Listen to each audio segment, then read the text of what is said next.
Bonjour à tous, je vous retrouve aujourd'hui avec une recette que faisait ma maman souvent pour des entrées ou pour des buffets en famille, etc. Et que je fais maintenant pour mon compagnon et moi, et de temps en temps quand on a des invités également. Nous, on s'en sert uniquement comme repas unique quand on n'est que tous les deux, mais ça peut nous servir d'entrée quand on a du monde à manger. Donc j'ai mis mon four à préchauffer à 180 degrés. Et pour cette recette, qui est donc une terrine de surimi, au surimi et à la macédoine, pardon, vous aurez besoin des ingrédients qui suivent. Donc vous aurez besoin de 500 g de crème fraîche. Nous, on a pris de la crème fraîche de la ferme comme d'habitude. Une grande boîte de macédoine, de 200 g de fromage râpé et 21 bâtonnets de surimi et 4 œufs. Voilà. Ensuite, en termes d'ustensiles, une petite maryse, un fouet et un moule à cake que vous aurez chemisé ou que vous aurez fait comme moi, vous aurez mis un papier sulfurisé dedans. Voilà. Donc, on va commencer tout simplement. Ah oui, il faut du sel et du poivre aussi, j'ai oublié. Je ne vais pas oublier très longtemps. Alors, du sel qu'on peut mettre directement. Voilà, vous mettez à la louche, hein, à votre convenance. Et du poivre. Hop là. Donc, à notre crème, on a mis notre sel et notre poivre. On ajoute nos œufs. Donc, il y a un œuf dans le lot qui n'est pas un œuf de la ferme. Les autres sont tous des œufs de la ferme. Il y en a un qui a été acheté dans un lot que j'avais acheté en grande surface. Mais comme en fait il m'en reste un, bah, autant l'utiliser. Voilà, donc c'est censé être des œufs de plein air. J'y crois pas vraiment.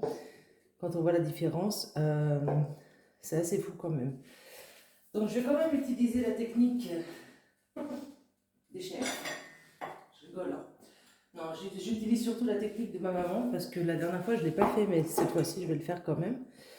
Pour la recette précédente, je ne l'avais pas fait, je faisais des œufs au lait. Et normalement, il faut casser les œufs en un pour être sûr qu'ils ne soient pas coués, on dit chez moi. Donc, ma maman elle disait coués, donc ça veut dire fécondé. Voilà, je vais chercher le mot. Donc, on prend nos œufs, on les casse en un. Ouc. Voilà, celui-ci est clair. Donc, tout va bien. C'est un œuf de la ferme.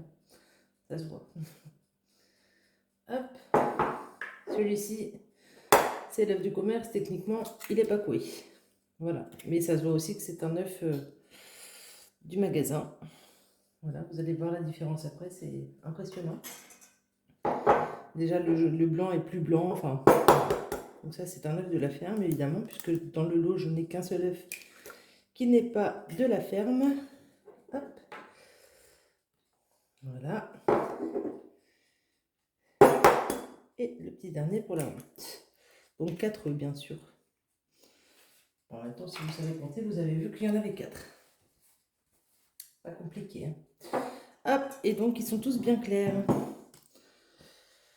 Donc là, généralement, vous voyez déjà la différence.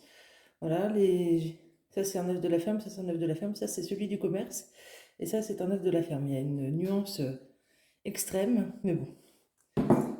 Soit. Donc, on se munit de notre fouet. Et on va déjà commencer à mélanger tout ça.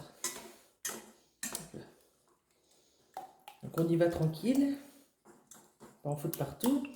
Moi je pense que j'ai pris un plat qui est un peu trop petit, mais c'est pas grave. Ça fera l'affaire. Ou alors il sera tout pile tout pile.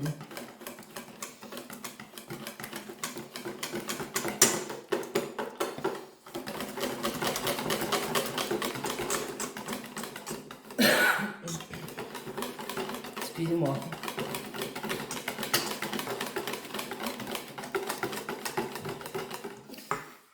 Je voulais m'éclairer à la lumière normale, mais il semblerait que l'éclairage artificielle soit mieux. Bon, bref.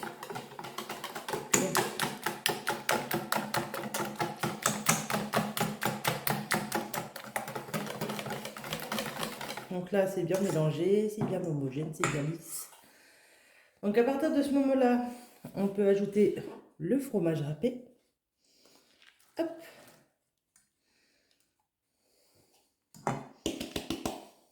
Hop. Nos 200 grammes. Et on remélange. Donc, le fouet, à partir de ce moment-là, va être inutile. On le pose dans le plat à côté. Voilà. Je range ça. Tac. Donc, à partir de ce moment-là, du coup, on se munit de la maryse. Non seulement pour mélanger, mais aussi pour après. Et ensuite, on ajoute notre macédoine. Voilà. Et on ne fait pas comme ça, on prend un plat plus grand, s'il vous plaît. Donc, on ajoute notre macédoine.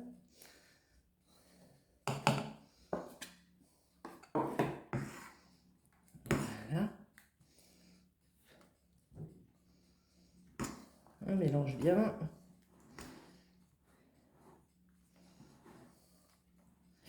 Et on ajoute le surimi. Alors là, ça va être coton, mais c'est pas grave. Je vais pas refaire la vidéo exprès, hein. J'ai pas 50 000 ingrédients. Bon, ce sera tout pile tout juste. Donc ce plat-là s'accompagne avec de la mayonnaise maison, tout simplement.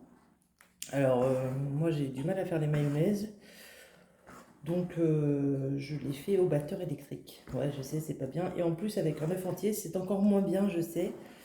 Mais finalement, comme on a des œufs de la ferme, et ben c'est mieux. Voilà. Donc là, tout simplement, je mélange tout, histoire que tout soit bien réparti. Et maintenant, il n'y a plus qu'à verser dans le plat, dans le moule à cake. Voilà. Donc vous allez voir que c'est très très liquide. Ne vous inquiétez pas, tout est normal. Tout est parfaitement normal. Hop.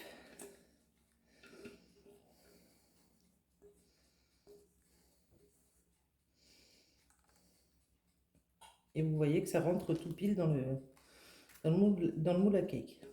Donc c'est un plat qui se mange froid, qui ne se mange pas chaud. Après vous pouvez le manger chaud, mais ça va être liquide si vous le mangez chaud.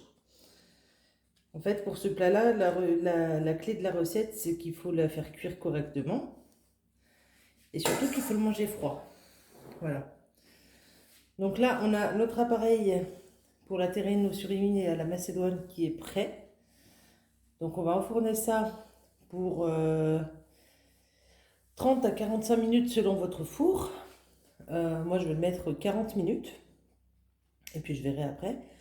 Et je vous retrouve tout de suite pour vous montrer le résultat de mon petit cake. Et en même temps, j'aurai fait ma mayonnaise d'ici là, donc je vous montrerai un peu à quoi ça ressemble. Voilà.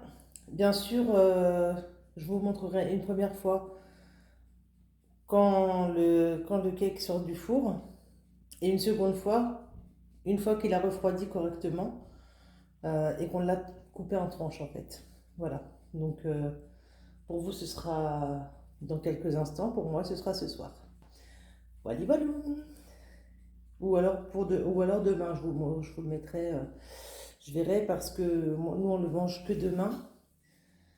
Et pour être sûr que ça ait bien, que ça tienne bien, je vais peut-être le laisser toute la nuit au frigo sans le démouler et le démouler que demain matin. Ou du moins le démouler très tard ce soir et je ne serai pas seule à la maison, il y aura mon compagnon, donc j'ai pas envie de l'embêter à lui dire oh chut, fais silence, alors qu'il rentrera clairement de sa journée de travail et qu'il aura autre chose à penser que juste se taire et voilà, bref, vous avez compris. À tout de suite et à dans quelques heures pour moi. Et voilà, la terrine au surimi est prête. Donc là, vous voyez, si je bouge, c'est un peu... voilà, je pense que j'ai pas besoin de plus commenter. Ça se voit bien que ça bouge quoi. Donc c'est pour ça que je vous disais, il faut la laisser refroidir et la mettre au frigo impérativement dès que possible. Pas obligé de la mettre directement dès qu'elle sort du four. Et je vous montrerai à quoi ça ressemble du coup, parce que là, si je la démoule, clairement, elle va pas s'en sortir vivante. Voilà, donc je vous montrerai une fois qu'elle sera figée. Donc vous inquiétez pas, par contre, si dans la prochaine partie de vidéo, vous voyez qu'il manque un petit peu de la terrine, ce sera sûrement parce que mon compagnon sera parti au boulot et on aura emmené justement pour lui, ce qui est logique vu que c'est son repas de demain midi. Enfin, demain midi pour nous. Pour vous, ça fait quelques jours, voire quelques semaines que cette vidéo a été tournée. Parce que du coup, je ne sors pas des vidéos tous les jours de cuisine. Donc voilà, je vais voir déjà ce que je vous sors comme vidéo, parce que je vous en ai tourné une autre pendant que ça cuisait. Mais je vais vous sortir celle-ci en premier et la suivante, je vous la sortirai la semaine d'après ou 2 semaines après celle-ci.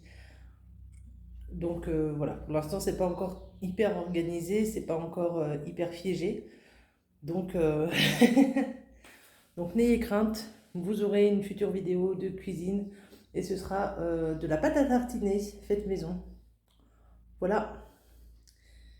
Donc n'ayez pas peur si vous voyez cette vidéo avant la pâte à tartiner, sachant que j'ai déjà parlé de la pâte à tartiner dans une précédente vidéo de budget. C'est normal, tout va bien. Je vous fais des gros bisous. Donc nous sommes le lendemain et vous voyez que bon, la terrine a déjà été coupée hier soir. Mon chéri l'a prise un peu trop tôt, mais bon, c'est pas très grave. Je vais vous montrer du coup, une fois démoulée, et ce que ça donne à la découpe. Voilà, donc une fois démoulée, vous voyez qu'elle se tient très bien. Hop, et à la découpe, ça donne ça. Ça nous donne une belle part, bien généreuse, bien bonne.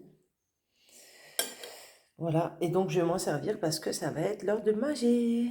Bon, du coup, pour des questions logistiques, j'ai changé la terrine d'assiette. Donc, elle était là, hein, les petits morceaux. Puis comme ça, je peux vous remontrer comment ça se découpe. Et comment c'est bon après. Enfin, comment c'est beau après. Voilà, ça donne un truc comme ça après. Donc, ça vous fait des belles tranches voilà, qui se tiennent plutôt bien. Hop, je me sers la mayo et je vous montre. Donc, je vous ai pas montré comment je fais la mayo, mais de toute façon, c'est une mayonnaise maison, voilà. Hop, je m'en prends un petit peu. Et puis ça va être mon manger du midi. Et j'en ai profité hors caméra pour goûter un petit peu à la terrine. Et elle est super bonne. Voilà, voilà. Bon appétit! Et si cette vidéo vous a plu, n'hésitez pas à la liker, à la commenter et à la partager. À très vite!